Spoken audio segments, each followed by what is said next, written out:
Dois. Eu vou começar a fazer, então, a sua apresentação. Edir, você já botou para gravar, né? Eu vou começar a fazer, então, a apresentação. Primeiro, eu quero agradecer demais ao doutor Pedro Capanema pela disponibilidade sempre que ele tem com a ANER, né, em nos atender, em nos ajudar nas nossas dúvidas e nas nossas questões. Sempre uma simpatia com a gente. Eu gosto muito quando o advogado tem esse perfil seu, eu acho acolhedor e empático. Enfim, o doutor Pedro Capanema, ele é sócio fundador de Capanema e Belmonte Advogados, consultor do SESI Rio de Janeiro, do Senai Rio de Janeiro e Firjan, e membro efetivo do Instituto dos Advogados Brasileiros, IAB. O doutor Pedro hoje ele foi convidado para falar conosco da inteligência artificial e as relações de trabalho, né? Ele vai dar dicas importantes sobre como a inteligência artificial está mudando a legislação trabalhista. Ele foi convidado para falar com os publishers hoje, né? Responder perguntas, discutir como as mudanças com a inteligência artificial generativa e outras ferramentas estão afetando o dia a dia das redações e dos RHs, né? Então, doutor Pedro, seja muito bem-vindo, a palavra é sua. Obrigado, Regina. Boa tarde a todos, a todas. É uma alegria sempre conversar com vocês aqui no Café com a ANER. Esse encontro, acho legal dizer que esse encontro nasceu de um encontro presencial meu, fortuito, com a Regina, junto com a Ward, que está aqui também, e conversando sobre um possível tema, surgiu essa ideia, que foi, na verdade, um desafio, porque a Regina me pediu para falar sobre esse tema que é verdadeiramente espinhoso, né? Como que a inteligência artificial se relaciona com as relações de trabalho, né? E aí eu fui pesquisar um pouco para poder embasar essa conversa com vocês e já antecipo como um spoiler aqui que eu encontrei impactos positivos e outros nem tanto. Então, acho que esse é um tema que deve realmente chamar a nossa atenção para nos prepararmos para que a gente possa se beneficiar daquilo que é bom e, ao mesmo tempo, cuidar com aquilo que pode não ser, né? Então, eu compus essa fala pensando com esse viés, né, duplo, e, ao mesmo tempo, com aquela ideia de ser sucinto, eu não quero ocupar muito tempo e, ao final, a gente poder conversar um pouco, eu quero ouvi-los, né? A parte boa, para mim, desses encontros é justamente ouvir o feedback de vocês e entender como que vocês estão enxergando essa relação entre o ambiente, o mercado de trabalho e a inteligência artificial, se já estão sentindo esses impactos, se ainda não, se ainda é uma coisa que ainda está no horizonte futuro, né? Então, é importante também ter essa sensibilidade de vocês. Eu preparei aqui uma apresentação, até a Regina mencionou que eu já estou liberado para subir, mas eu não gosto, confesso que eu não gosto muito de apresentações no PowerPoint, no virtual, porque ocupa muito a tela e a gente não consegue interagir muito bem. Então, eu estou desenvolvendo uma nova habilidade de ficar abrindo e fechando as apresentações. Vamos ver se vai dar certo hoje. Mas, por enquanto, eu não vou subir essa apresentação, então. Para começar dizendo para vocês o seguinte, que, o que é inteligência artificial? A Regina mencionou que vocês têm conversado bastante sobre esse tema aqui, né, no Café com a ANER, e a inteligência artificial ela pode ser definida como um ambiente, um sistema computacional que tenta, de alguma maneira, simular a inteligência humana para conseguir construir raciocínios ou, ao menos, articular informações e dados com informações que estão disponíveis na internet. A Marlete está fazendo um sinal. Está ouvindo bem ou não?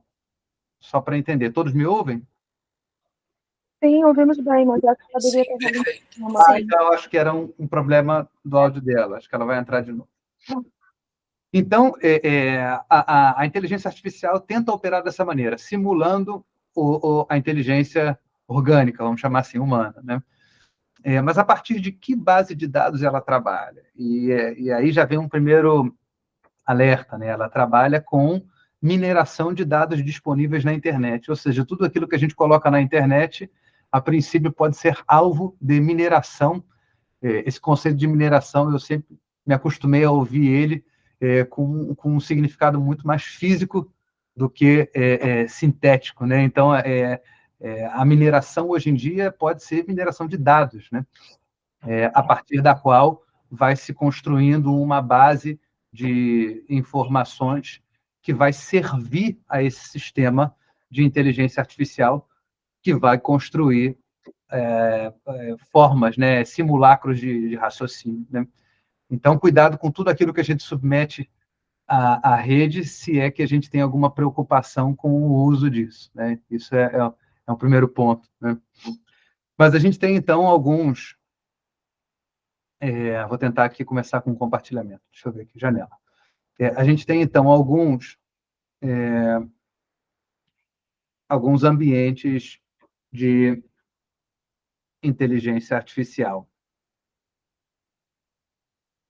mais comuns. Deve estar na tela para vocês aí agora. A Alexa e o ChatGPT são bons exemplos, né? O primeiro, com relação a esse exemplo de assistentes virtuais, e aí hoje em dia os aplicativos de banco... Doutor Pedro, por favor, abre a apresentação, porque a gente está vendo o seu computador. Espera aí, deixa eu tentar, então.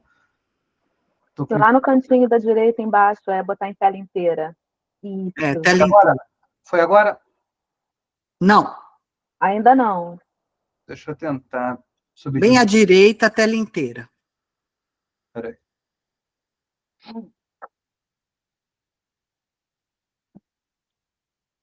Janela. Tá.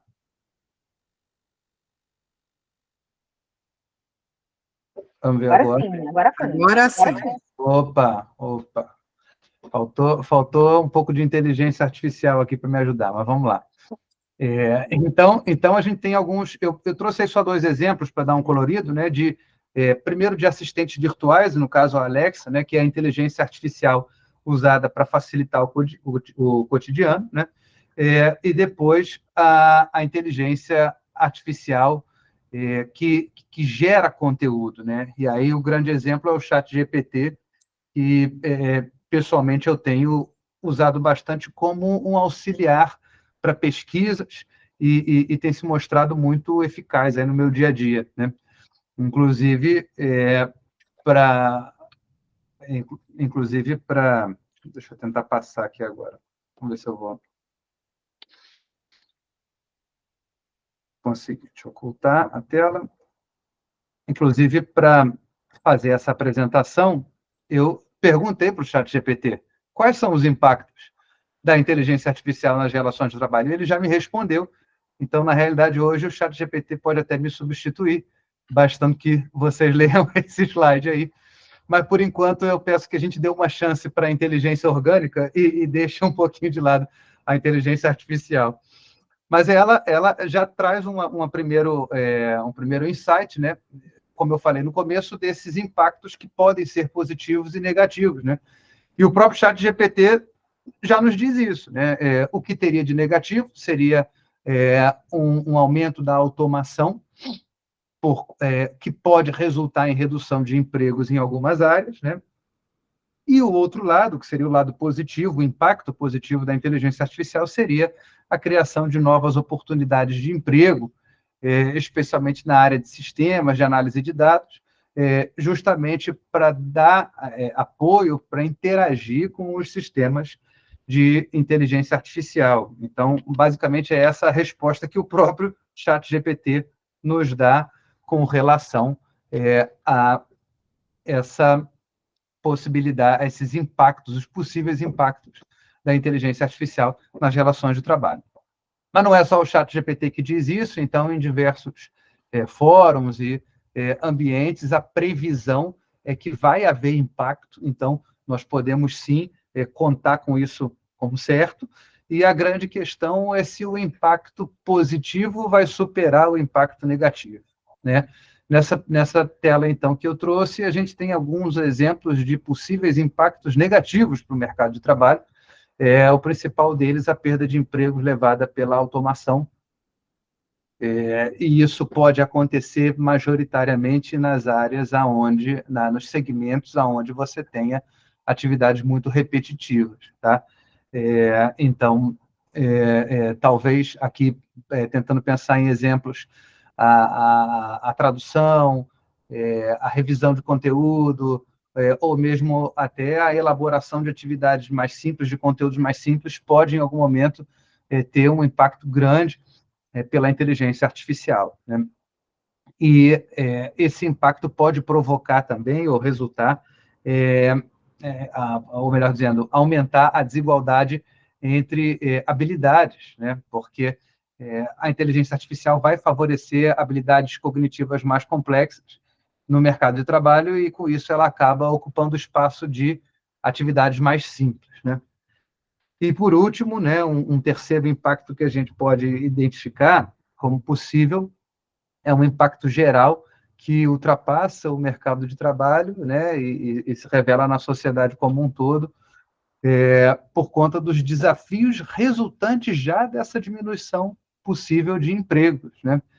E é muito comum nós vermos grandes intelectuais e até grandes empresários hoje falando sobre isso, né? Há entrevistas muito famosas do TED Talks, uma com o Harari e outra até com o Elon Musk, ambos manifestando sua preocupação do ponto de vista de um historiador e do ponto de vista de um empresário, com a situação de um futuro onde não haja emprego para todos por mera falta de necessidade, porque as atividades mais simples tenham sido ocupadas pela inteligência artificial, né? E aí, como preservar, primeiro, a subsistência dessas pessoas e, em segundo momento, como manter um nível de vida razoável, de forma que essas pessoas, ainda que tenham uma renda mínima, que tenham alguma atividade produtiva, né? Então, esses potencialmente são desafios que a gente vai encontrar lá na frente e eles podem ser acelerados pelo incremento da inteligência artificial. Então, eu até recomendo que se vejam essas entrevistas que eu mencionei, que são de fácil localização aí na internet, né? Agora, por outro lado, a gente pode ter impactos positivos também com relação à inteligência artificial. Como toda moeda, a gente tem dois lados. A criação de empregos é um impacto possível. O destaque é que essa criação de empregos tende a ser justamente em campos mais qualificados, né? E mesmo que se crie muito empregos, a gente tem que ter um cuidado com o agravamento das desigualdades sociais, porque se você fecha empregos simples, que são de acesso para populações que tenham menos qualificação, e você gera empregos na ponta do espectro que são acessíveis para aqueles que têm alta qualificação, a gente também pode vivenciar um impacto de desigualdade, um aumento de desigualdade no mercado de trabalho. Então, há sim um lado positivo, e a gente tem aí na tela a melhoria da produtividade, a melhoria da qualidade de vida, mas mesmo quando a gente fala em aumento de produtividade, a gente tem que ter esse cuidado, porque o aumento de produtividade pode vir com essa consequência do fechamento de postos de trabalho. Se eu tenho uma posição, se eu tenho um colaborador que é mais produtivo, ele pode substituir dois. E isso é um ponto de atenção também para a gente. Então, em resumo, tentando equilibrar essa possível controvérsia inicial, inteligência artificial, primeiro, impacta sim o mercado de trabalho, a gente potencialmente vai ver isso de uma forma maior à medida que o tempo passa. Esse impacto tem dois lados, ele pode ter uma redução de postos de trabalho, segundo dados do Fórum Econômico Mundial, até 2025 nós podemos ter uma diminuição de até 85 milhões de empregos no mundo, né? Justamente em função da automação, em função da substituição pela inteligência artificial. E, por outro lado, o aumento de empregos. Sim, deve haver uma substituição, né? Um aumento de empregos, alterando a característica do mercado de trabalho. Só que, aonde esses empregos vão surgir? Em tarefas de gerenciamento, de aconselhamento, de tomada de decisão, que exijam comunicação e interação. Então, é ali que as próximas gerações, os próximos entrantes no mercado de trabalho, em tese, deveriam olhar. É para lá que essas pessoas, em tese, devem olhar, pois é onde potencialmente maior número de empregos deve surgir, né? Então, eu tenho aqui comigo também um relatório da McKinsey, que entrevistou um número grande de pessoas e identificou que 63% dos ouvidos já relatam hoje um impacto no seu dia a dia com relação aos benefícios da inteligência artificial como um apoio, como um suporte no mercado de trabalho. Como eu falei no começo, esse estágio inicial da inteligência artificial se apresenta como uma ferramenta de apoio, e, inegavelmente, isso tem um lado positivo. A gente tem aumento em produtividade e, sobretudo, isso tem sido detectado nas áreas de marketing, nas áreas de venda e desenvolvimento de produtos. E nessas áreas, o grande incremento de produtividade gera impacto como redução de custos, de novo impacto positivo, mas redução de custos aonde? Em recursos humanos. E aí você fala em redução de custos em recursos humanos, fala em produtividade, mas, ao mesmo tempo, fala em fechamento de postos de trabalho. Isso é visto 78% no setor de tecnologia, 76% no setor automotivo e 72% no setor de telecomunicações. De 2020 para cá, segundo esse relatório da McKinsey, que eu tenho aqui comigo, a gente tem também um aumento dessas diferenças, sobretudo no setor de tecnologia, energia, varejo, transportes e viagens. Então, são os segmentos que têm sido beneficiados cada vez mais, não só por robô físico, que aí a gente está falando mais de automotivo e segmentos da indústria, mas pelos robôs sintéticos, e aí a gente está falando da inteligência artificial generativa, que pode aumentar essa produtividade, né? E aqui também no mercado editorial, isso já é percebido. Isso é percebido, de novo, com esse olhar ambíguo, né, com esse olhar de dois lados. Sobretudo, o que eu tenho diagnosticado aqui, de preocupações com a questão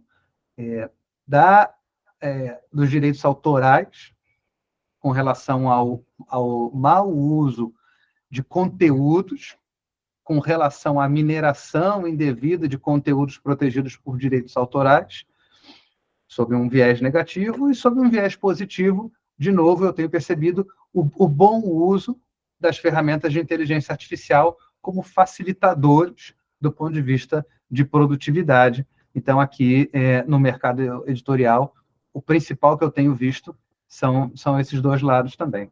Regina, você ia falar? Doutor Pedro, não, então, não sei, a Priscila disse que a apresentação deixou de ser compartilhada, não sei se foi proposital ou não, se o senhor estava apenas citando o relatório da McKinsey. Mas eu ia fazer uma pergunta que eu acho interessante. Como é que a gente vai medir, então, se eu uso inteligência artificial para uma série de produções, para uma série de coisas, não é?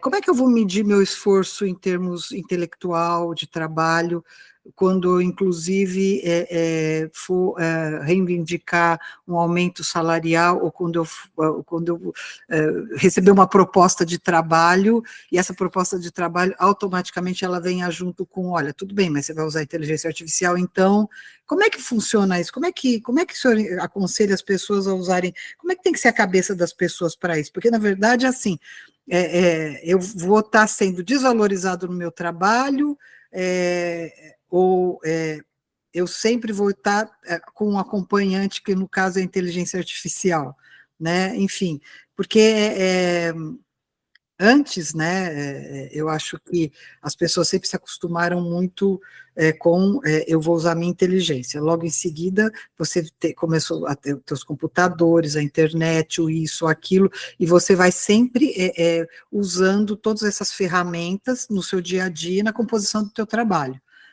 E aí, quando a inteligência artificial generativa ela começa a ter uma atuação mais forte, né? Enfim, não só como apoio, mas muitas vezes como executor de um trabalho, né? Como é que é isso? Enfim. Pessoal, eu não combinei minha apresentação com a Regina, não, né? Mas ela, já sintonizada comigo, já está trazendo os próximos temas aqui. Então, vamos lá. A resposta não é muito boa para isso, Regina, vou te dizer por quê, do ponto de vista do profissional. O nosso sistema trabalhista, ele é basicamente montado em cima da venda de horas de trabalho ou do trabalho por produtividade, por tarefa ou por peça, né? Sendo que a grande maioria é com base em hora, a gente mede jornada. Então, você tem lá o trabalhador com jornada de 44 horas semanais. Esse é o formato padrão. E como que a inteligência artificial se associa a isso? Ela se associa com uma ferramenta facilitadora, pelo menos como a legislação está posta hoje. Do mesmo jeito que é um computador, um notebook, o correio eletrônico, um mouse, um teclado, uma caneta, qualquer dessas ferramentas físicas ou digitais. O que significa que, para efeito da relação de trabalho, vai valer o tempo dedicado. E se eu conseguir trabalhar mais tempo com o apoio de uma ferramenta artificial, tanto melhor para a minha produtividade, para a minha performance e para o meu desempenho. Mas isso não vai aumentar o meu rendimento como trabalhador empregado, tá? Porque o que vai ditar isso são as horas de trabalho realizadas. Tá? Agora, ao lado disso, ainda há uma preocupação. Se esse conteúdo que o trabalhador cria vai ser apropriado por alguma ferramenta de inteligência artificial e reproduzido. E aí, para essa pergunta, que eu tenho recebido muito, a resposta a princípio, pela forma como a lei está posta hoje, se não houver nenhuma cláusula contratual específica, o conteúdo criado pelo trabalhador durante a hora de trabalho, com o apoio das ferramentas do empregador, é de propriedade intelectual comum e pode ser usado pelo empregador. Então, a empresa poderá usar esse conteúdo criado, a não ser que haja uma cláusula contratual específica restringindo isso. Tá? Então, hoje, na forma como a coisa está posta, funciona dessa maneira. Para aquela parcela pequena de trabalhadores que não trabalha por hora, mas que trabalha por entrega, aí a inteligência artificial trabalha a seu favor. Porque se eu tenho, por exemplo, uma entrega de um relatório que eu tenho que fazer, ou conteúdos, né? Por exemplo, estou vendo aqui a Ward e a Priscila, que podem ter uma área na área de jornalismo, que exigem de alguém que vai criar conteúdo que me entregue 5 artigos por dia, né? Se com o apoio da inteligência artificial essa pessoa é capaz de criar os 5 artigos em menos tempo, e a obrigação dela era por tarefa, ela otimizou o tempo dela e sobrou mais tempo para lazer, ficar com a família, etc, etc. Então, quando o trabalho é por entrega, a inteligência artificial milita em favor do trabalhador. Quando o trabalho é por hora, que é a maioria dos casos, a inteligência artificial milita em favor do empregador, que aumenta a produtividade daquele trabalhador e ele vai entregar mais dentro das supostas 44 horas. Tá certo. O doutor, a primeira Adélia Francisquini levantou a mão, depois a Ward, e depois tem alguns comentários aqui também. Então, vamos lá. Primeiro, Adélia, por favor.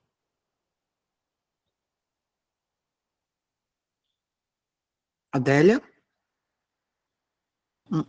Esqueci de colocar o som, desculpa. Eu trabalhei na imprensa há muitos anos atrás também, e peguei aquela revolução que foi a entrada, né, das redes de computadores nas redações. Quer dizer, trocar a máquina, né, pelo computador, que significou um salto imenso. E, na época, nem teve tanto estardalhaço quanto a inteligência artificial, mas que também resultou num corte enorme de postos de trabalho, né? Porque você tinha aqueles andares de redação, por exemplo, trabalhei 11 anos no Estadão, Então, você tinha aquele andar inteiro da redação do Estadão e Jornal da Tarde, e o andar de baixo inteiro, com muito mais posições dos revisores e diagramadores, que, obviamente, dançaram em 90% dos casos, né? Porque o sistema já possibilitava que se fizesse aquelas operações de revisão, diagramação, escolha de fonte, enfim, né? Que se fizesse tudo automaticamente, né? Essa revolução ocorreu na surdina, eu acho, né? E não se discutiu muito. E acredito que os jornalistas também discutiram um pouco, pelo que eu lembro de acompanhar na época, né? Houve uma maior produtividade, com certeza, houve muito corte de gente, houve uma melhoria significativa numa série de processos, agilizou a produção. Claro que isso tudo trouxe uma melhora arrecadação da receita e apropriação de lucratividade. E não se discutiu muito isso, assim como em outras plantas. Eu estou falando desse mercado de jornal e de revistas que passou por essa experiência já uma vez, né? De maneira diferente, mas é uma experiência que eu acho que todos que passaram por ela lembram direitinho como foi a produtividade e como foi também a dispersão da produção profissional mesmo dos jornalistas, porque isso também possibilitou que aquele jornalista mais brilhante, mais fulgurante, também conseguisse operar da sua casa, com a internet, com a sua rede, né? Newsletters ou jornais, enfim, canais informativos, como hoje temos, né? Milhares e milhares de outros canais, né? E eu vejo que essa mudança agora, né? Ela guarda uma certa semelhança, né? Com essa mudança passada da introdução das redes de computadores, mas eu acho que ela traz um desafio enorme para países como o Brasil, de uma instrução relativamente baixa, com processos educacionais carentes, né?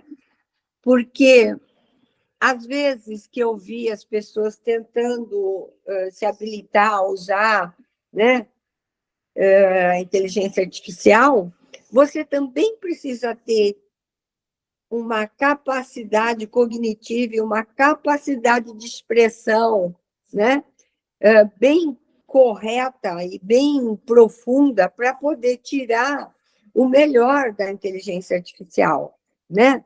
Acho que aquele cara que fala sobre futuro, que você citou agora há pouco, esqueci o nome dele, que eu li até o livro dele.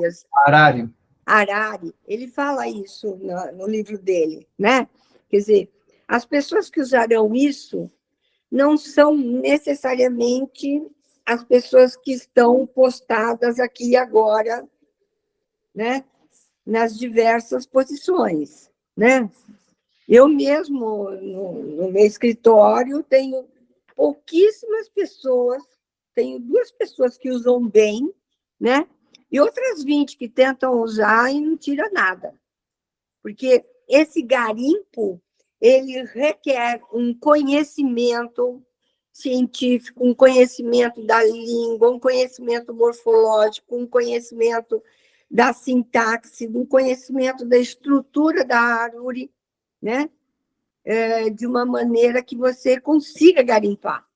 Senão vai ser que nem eu lá, batendo ouro lá no Rio Tapajós, não vou achar nada.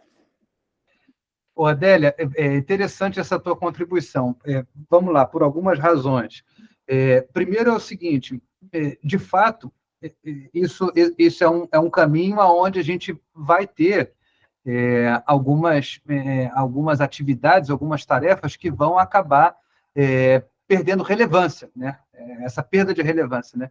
E aí você fez esse comparativo com a ocasião em que os computadores entraram nas redações, né? E a gente está vivendo isso agora. Eu quero aproveitar o teu gancho para mostrar um exemplo de um caso concreto que hoje está em pauta, que é o movimento do segmento da dublagem. Eu trabalho com algumas empresas de dublagem que estão no olho do furacão disso, porque há uma preocupação muito grande da substituição dos atores dubladores por sistemas sintéticos de voz, né? E isso já é feito com facilidade pela inteligência artificial. E vejam, não é o problema da gente substituir o ator brasileiro que dubla a voz do Brad Pitt ou do Tom Cruise no filme americano. Vai ser o próprio Brad Pitt e o Tom Cruise falando português, através de uma modulação sintética da voz deles, né? E aí é claro que o público vai preferir ouvir a própria voz do ator original do que ouvir a voz de um ator diferente que dubla a voz dele. Então, isso já está acontecendo, já tem empresas reportando uma perda de demanda muito grande nesse segmento. Existe um movimento, de certa forma, grevista de dubladores, né? E as alternativas que se encontram para tentar frear esse processo normalmente são alternativas de regulamentação, né? Só que é muito complicado você falar também em regulamentação para frear o avanço tecnológico, porque aí você começa a perder mercado para fora. E aí é outro ponto que a Adélia trouxe na fala dela, né? Que é essa dinâmica traduzida para a dinâmica global, né? O sul global, com posições de trabalho que demandam menos qualificação, porque tem um mercado de trabalho de pessoas de menor qualificação, porque esse mercado é povoado por profissionais que não têm nem educação base, na sua maioria, então isso tudo vai gerando consequências na evolução dessas pessoas, e você tem um norte global, onde normalmente as atividades de maior complexidade vão se aglomerando, né? Europa, América do Norte e parte da Ásia, né? Então, isso vai agravando essas desigualdades, não só dentro do país, mas só numa perspectiva mundial. Esse é um ponto de preocupação, sem dúvida, né? E aí, eu já vou passar a palavra para a próxima pergunta, mas eu queria só trazer antes qual é a forma que hoje a gente está encontrando no Brasil para tentar organizar um pouco isso, que é através da regulamentação. Então, o único freio que hoje existe, e é até bem recente, é a Lei Geral de Proteção de Dados, que cria um obstáculo para a mineração de dados do ponto de vista dos dados sensíveis da pessoa, e aí eu tenho os dados pessoais, nome, estado civil, etc., etc., mas eu tenho também as criações do espírito, as criações artísticas e conteúdo protegido por direitos autorais, né? Então, basicamente, o que esse projeto de lei que está na pauta do Congresso, que é um projeto apresentado pelo senador Rodrigo Pacheco, que é o presidente do Senado, ele é um projeto que reconhece o impacto potencial da inteligência artificial e estabelece regulamentação, não só sob o ponto de vista da responsabilidade civil das empresas mineradoras, que até onde elas podem minerar e quando elas invadem a esfera protegida de dados sensíveis, quais as consequências. Esse é um lado da moeda. E o outro lado é o lado de garantir, dentro das criações, que elas não sejam reproduzidas, mas, ao mesmo tempo, sem impedir que o Brasil esteja dentro desse ambiente de trocas que é a internet, porque senão a gente fica alijado do avanço tecnológico, né? Então, a solução que o projeto de lei dá, e está nesse artigo 42 aí, que limita a mineração, mas estabelece, por outro lado, que não constitui ofensa a direitos autorais a extração, reprodução e armazenamento de dados, desde que, aí diz aí, né? Está na tela, não tenho como objetivo a simples reprodução, porque eu não posso só pegar um conteúdo que alguém criou e repetir para ganhar em cima disso, né? Que esse uso ocorra na medida meramente, estritamente necessária para o objetivo a ser alcançado, que não prejudique injustificadamente interesses econômicos do titular. Claro, se eu, como autor, faço um uso comercial do meu conteúdo, ele não pode ser prejudicado pela mineração de um chat GPT, né, por exemplo, e não concorra com a exploração comercial normal das obras. Então, esses são os limites que esse projeto de lei pretende estabelecer para a mineração. Então, tentando trazer um exemplo concreto aqui para vocês. Vamos imaginar o meu caso, que eu estou escrevendo aqui um livro sobre contribuição sindical. Tá? Não é um spoiler, não estou escrevendo esse livro, estou escrevendo um artigo. Né? Então, você está escrevendo esse artigo lá e eu divulgo esse artigo na internet. O que a inteligência artificial pode fazer?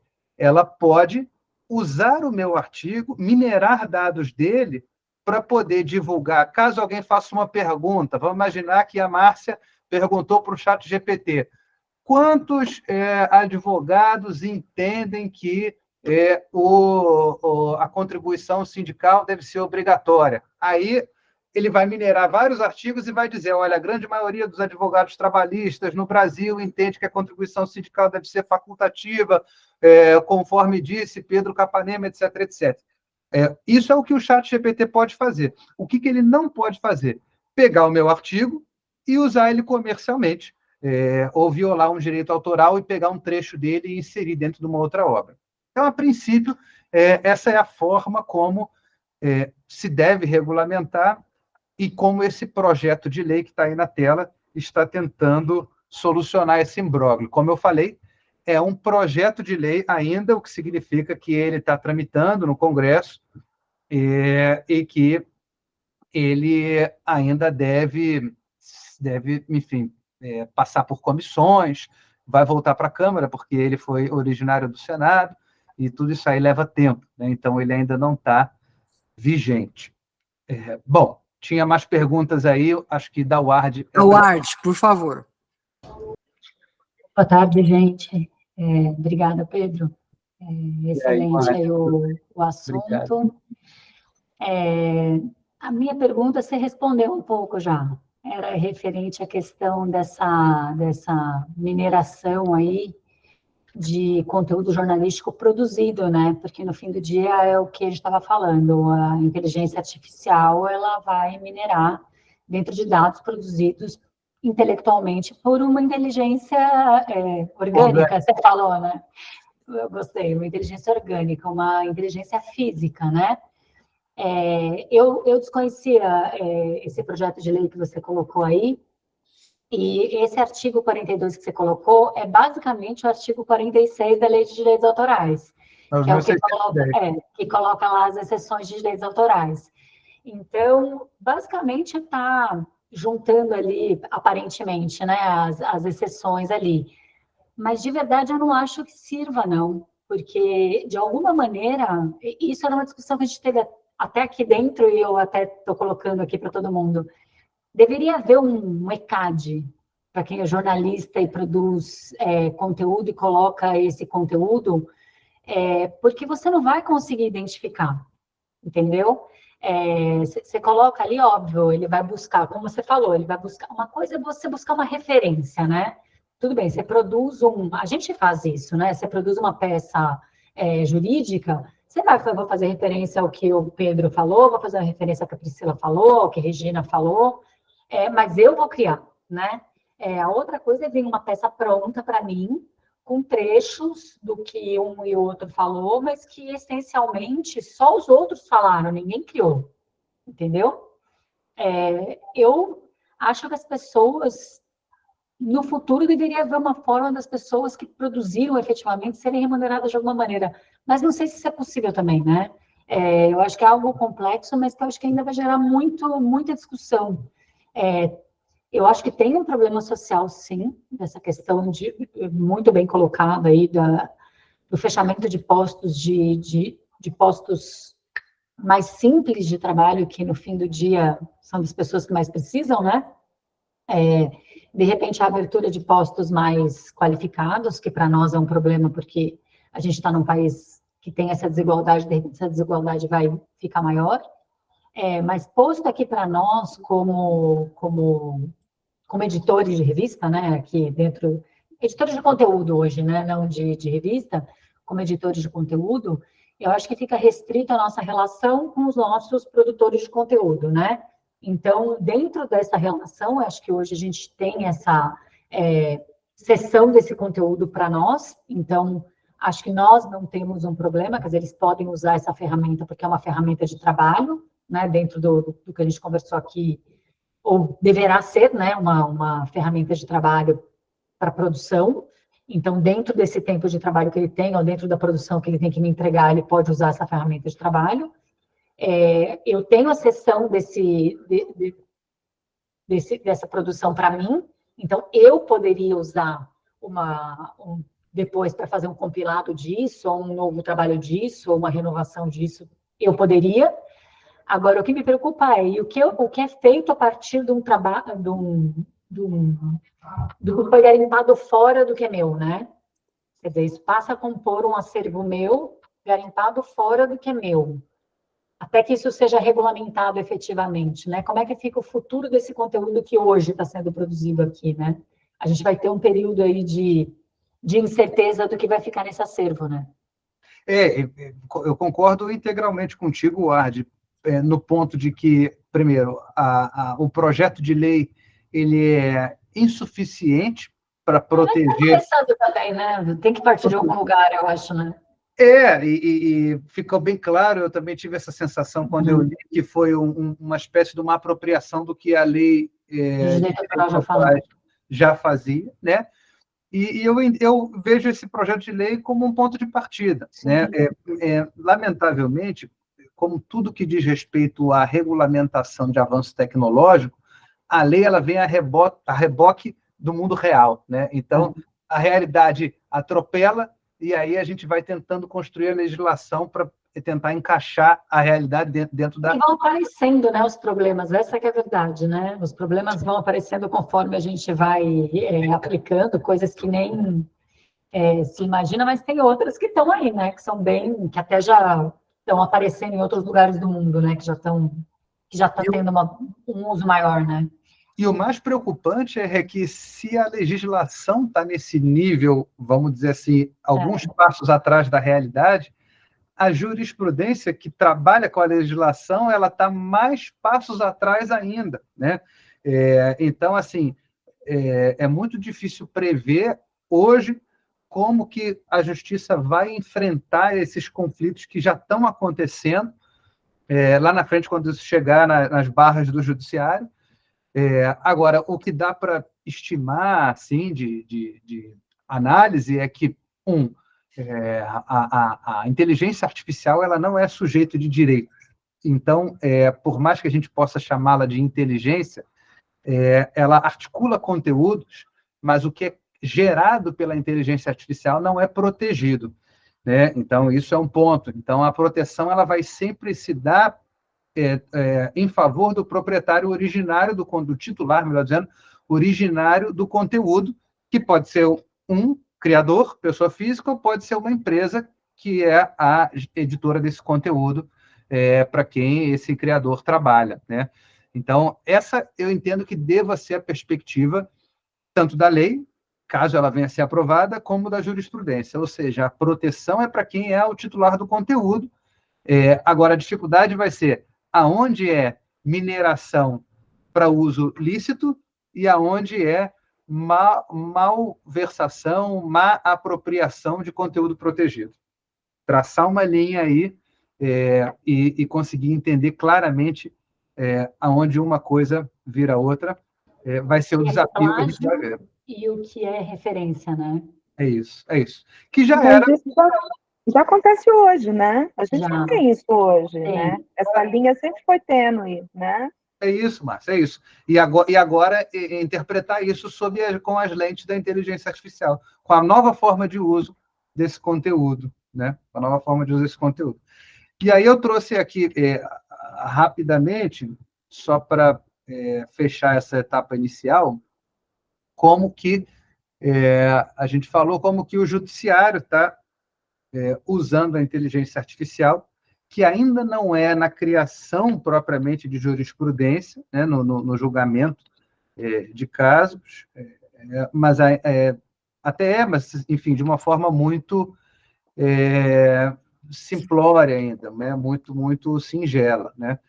Então, alguns poucos casos, a maior parte deles dos que eu encontrei no Tribunal do Trabalho da 4ª Região, Rio Grande do Sul, e aí alguns casos de entendimento diferente. Deixa eu botar aqui na tela.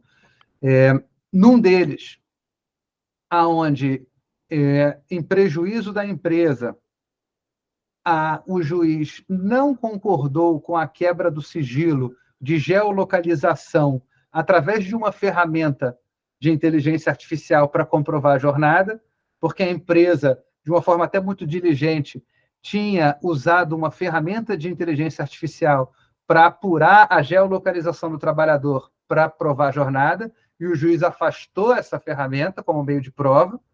E depois, mais abaixo ali, num outro caso, onde, em favor do empregado, a Justiça admitiu como meio de prova uma ferramenta de geolocalização para confirmar o vínculo de emprego, comprovando que esse empregado estava com habitualidade se dirigindo ao local de trabalho e que isso tinha a característica de gerar o vínculo de emprego. Então, dois usos, um afastando e outro reconhecendo a inteligência artificial, mas sempre, nesses dois casos aqui, em favor do empregado, em desfavor do contratante, né? De fato, o Tribunal da 4ª Região tem esse histórico de ser um tribunal bem protetivo, né? Além disso, do ponto de vista da organização desses julgados, muitos tribunais e o próprio Supremo Tribunal Federal já usam robôs de inteligência artificial e no STF você tem um robô já para organização de precedentes para análise de recursos extraordinários hoje. Então, é uma etapa preliminar, isso é bem interessante, antes disso ir para um examinador assessor do ministro relator, o recurso extraordinário é examinado pelo robô e ele relaciona eventuais precedentes favoráveis ou não para ajudar no julgamento desse recurso extraordinário. Então, o Supremo já usa, e não é de hoje, desde 2019, já usa a inteligência artificial. Isso foi objeto até de uma entrevista do ministro Luiz Roberto Barroso, recente e bem interessante, que eu recomendo, onde ele fala desses desafios no contexto agora do J20, que é o encontro do judiciário em razão do G20, né, que é esse encontro que está acontecendo no Brasil, das grandes nações, e o Barroso ele basicamente conclui que, em benefício próprio, que por mais que a inteligência artificial avance, ela não será capaz de substituir o magistrado, porque ela ainda não adquire consciência de si e nem consciência para discernir entre o certo e o errado, o justo e o injusto. Então, ele afirma, né, que, no atual estágio da condição humana e da condição tecnológica, o juiz continua inevitável, né? Se vier, por outro lado, uma boa minuta pelo chat GPT, que você puder revisá-la, essa é uma possibilidade que eu não descartaria, né? Então, atualmente, o judiciário ainda enxerga muito a inteligência artificial como uma ferramenta de apoio, né, dentro do judiciário. Ela já é usada, mas ainda como uma ferramenta de apoio, né? Isso pode vir a mudar, lógico, com o desenvolvimento das ferramentas, mas até hoje, dentro do judiciário, é como a coisa está sendo vista, né? Então, Regina, como eu prometi no começo, eu não queria me alongar muito, e quero, então, enfim, já falei com a Adélia, com a Ward, mas se houver outras perguntas, eu estou à disposição. A gente tem dois comentários aqui, doutor. Um do Júlio Vinha, que ele perguntou assim, a diferença de 12 milhões de empregos também é até 2025? Acho que foi isso, né, Júlio? E depois tem um outro comentário do Pedro Henrique Almeida Caetano, que ele diz que o agronegócio também tem sido muito impactado pela introdução da inteligência artificial, através da agricultura de precisão e diversas técnicas aplicadas para potencializar a produtividade da terra e do trabalho. Não sei se o senhor quer fazer algum comentário a esse respeito. Claro, não, eu estou voltando aqui para refrescar no estudo que a gente comentou, respondendo ao Júlio, o que o Fórum Econômico Mundial prevê é que até 2025 vai haver esse fechamento de 85 milhões de postos de trabalho, né? Quanto à criação de 97 milhões de empregos, esse dado não é do Fórum Econômico Mundial, esse dado é da Universidade de Oxford.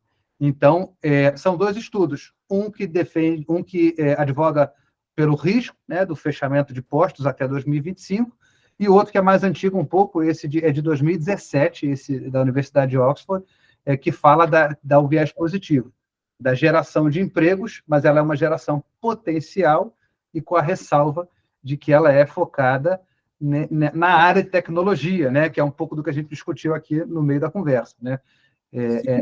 Você desloca posições, você fecha posições de menor complexidade e você cria de alta capacitação. Então, isso altera o relevo desse mercado de trabalho. Sim, mais qualificado, né? Mas, assim, a minha dúvida foi só porque na informação de fechamento de vagas cita um período até 2025. E aí, na criação de 97 milhões de vagas, não tem esse período. Então, eu não entendi se seria também até 2025. E daí daria um saldo de 12 milhões. É por isso a minha... Nesse estudo da Universidade de Oxford, eles não situam muito do lado do tempo. Pelo menos, assim, o que eu li foi um extrato do estudo, né? Foi a minha base de pesquisa aqui. E essa criação ela é potencial. Então, eles não dão um parâmetro de tempo, mas eu entendi teu raciocínio, né? Seria crível a gente fazer um saldo positivo, né, ao fim e ao cabo, né? Isso. Acho que esse raciocínio pode ser considerado, sim, Júlio. Agora, Regina, a outra pergunta, o comentário... Na verdade, foi um comentário com relação ao agronegócio, de que, na verdade, a inteligência artificial tem tomado grandes questões,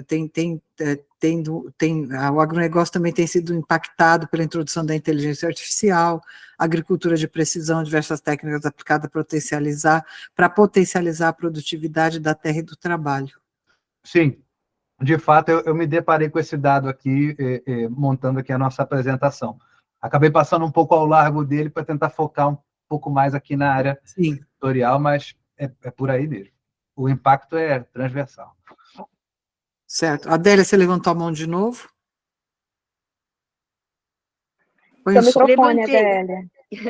Levantei sim, porque o que a gente vê nos setores onde já está muito empregando há tempos, né, inteligência artificial na robotização, por exemplo, da indústria automobilística, né?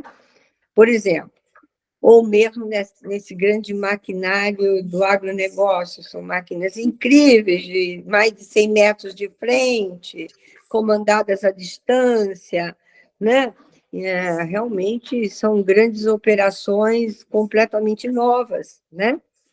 Mas em todos os setores que eu acompanho, eu estou sempre muito ligada nas coisas que vão sair, eu faço muitos estudos de potencial de mercado. Em todos esses setores, não houve aumento quase nenhum. Houve uma grande diminuição de pessoal. Houve uma parcela de troca, ou seja, tinha 100 operários ali naquela base, aqueles 100 dançaram e colocaram 4 muito mais gabaritados, vamos dizer assim, para tocar uma operação com mais preparo, né? As minhas idas frequentes à Alemanha me deixaram ver muito bem isso. Por exemplo, na Volkswagen de lá. Por exemplo, a Volkswagen tem uma planta modelo, esqueci o nome da cidade, uma cidade linda. Wolfsburg. Não, ela tem uma planta que você pode visitar. Você paga, você até reserva por internet, paga acho que 6, 8 euros para fazer a visita. É um prédio de vidro no meio de um parque lindo e é um prédio de 8 andares e tem lugar que entram os trens e tal. Os trens vão depositando, vão chegando e deixando lá como é que chama aquilo? A base do automóvel com o motor, outro trem chega com as peças, com a carenagem toda, né? Tudo comandado por inteligência artificial, ninguém descarrega aquilo manualmente, aquilo é tudo descarregado já lá no térreo por máquinas e robôs, né? E aquilo vai subindo, é uma espiral de 8 andares, assim, vai subindo e em cada andar vão montando aquele carro que eles dizem ser a limusine deles, né? E você que é proprietário do carro pode acompanhar lá da onde eu fiquei acompanhando, onde a inteligência artificial fala com você, fala, ó, eu vi isso, eles falando com outras pessoas, claro, porque eu não tinha comprado carro. Eles falam, olha, você escolheu a cor bege de couro para o seu assento. Você confirma isso? Sim, confirmo. Então, temos 16 tons de bege. Você quer escolher qual é a bege o bege do seu estofado? E o bege do seu estofado vai ser igual ao bege da sua capota interna? E os tapetes serão bege, marrom, cinza, preto, verde, não sei o quê. Bom, enfim, é um processo incrível. O carro, depois de algumas horas, sai de lá pronto, num negócio lá no térreo que abre uma boca, assim, uma porta fenomenal, e toca uma ópera de Mahler, e o carro sai, vem sozinho na sua direção, para na sua frente, e você adentra e pega o carro e vai embora, né? E eu perguntei a eles há quanto tempo tinha aquela operação daquela fábrica. Eles falaram que tinha 8 anos, isso já faz 2, e quantos funcionários trabalhavam na fábrica, na montagem, quantos carros faziam? Então, eles falam me falaram o seguinte, que eles fazem 12 carros por dia, inteiros, né? Entregam 12 carros por dia, e são 8 postos de trabalho em 2 turnos. Mas quando abriu a fábrica, ali eram 24 postos de trabalho em 3 turnos para fazer os 12 carros. Eu estou citando isso como um exemplo do impacto, né? Que eu não vejo como isso vai gerar mais emprego. Eu vejo como isso vai gerar uma qualificação maior para empregos para uma parte dos empregos que já existiam, né? Quer seja para dublagem, quer seja na redação, quer seja... não vejo onde isso não vai parar, né? E olha que o que eu vejo lá na Alemanha sempre, eles são bastante restritivos com a entrada de automação, né? Lá não tem iFood, não tem nenhum dessas mega operações dos árabes, não tem iFood, não tem como é que chama? Nenhuma dessas aqui que a gente tem Uber, nada. É verdade, Adélia, você tem razão, é verdade. Então, doutor Pedro, eu acho que a Adélia deu um depoimento bem interessante do que está acontecendo na Alemanha, não é verdade? Eu vou pedir para o senhor fazer as suas considerações finais, porque eu sei que o senhor tem horário, a gente também tem. Eu acho que é bem interessante a gente perceber, sentir o que está acontecendo na Alemanha. Assim, o que a gente sabe, percebe é que o nível de comprometimento e de engajamento lá é bem diferente aqui do que do nosso, né, em vários aspectos, mas enfim, eu quero pedir as suas considerações finais até em cima do que a Adélia falou, doutor, e aí, enfim, por favor. Obrigado, Regina, obrigado. Eu não vou me alongar muito no tema do setor automobilístico, que acho que pode ser um pouco fora do nosso escopo aqui, mas eu vou tentar usar a fala da Adélia, que foi um depoimento bacana, para tentar comentar esse aspecto do fechamento e da criação de postos de trabalho, né? A Adélia falou da Volkswagen. Eu tenho um amigo pessoal que por acaso, é uma coincidência isso, é um dos gerentes de projeto da Volkswagen lá na Alemanha, e ele comentou o seguinte, que ele hoje tem mais de 100 projetos rodando, ligados à inteligência artificial, ligados à criação de software, com profissionais que a maioria está trabalhando da Índia. São indianos que trabalham da Índia, né, remoto. Então, o que eu posso dizer sobre esse comentário aí mais completo da Adélia, né? É que a criação dos postos de trabalho em função da inteligência artificial, ela não é tão perceptível numa ótica mais imediata. Então, o que vai ser perceptível, sim, vão ser os fechamentos. Então, se eu entro numa fábrica hoje e eu tenho 1.000 empregados lá dentro, pode ser que daqui a um ano, em função da inteligência artificial, eu tenha 800. Mas esses 200 empregos que se fecharam na fábrica podem ter sido substituídos por um software cujos desenvolvedores e mantenedores estão, talvez, na Índia ou em outro lugar do mundo, e lá essas características de trabalho ligadas à tecnologia podem estar numa ascendente. Então, você vai fechar o trabalho no chão de fábrica, o posto de trabalho, e você vai aumentar potencialmente em ambientes ligados à tecnologia e, muitas vezes, nem dentro do próprio país, que é um pouco da outra discussão que a gente estava levando aqui. Bom, fechando esse parêntese do setor automobilístico para a gente voltar para o mercado editorial e editores de conteúdo. Regina e a todos, primeiro, agradecer a vocês, porque, como eu disse, é uma oportunidade de trocar ideias, de poder estar em contato com as experiências de vocês. Penso que a gente está engatinhando nesse tema, são primeiras reflexões a respeito de um assunto que ainda vai ser muito pertinente e significativo nas nossas vidas. O mercado de trabalho ele vai, sim, ser impactado pela inteligência artificial, já está sendo, às vezes com viés positivo, às vezes com viés negativo. E, até o momento, a defesa que nós conseguimos criar, do ponto de vista da sociedade, Brasil, para esses potenciais aspectos negativos é a regulação. Então, eu penso que a gente deve investir em regulação, contribuir para a regulação, do ponto de vista de congresso, estar atento, através das entidades de classe, levar conteúdo, porque é a melhor forma que a gente tem para interagir com isso, né?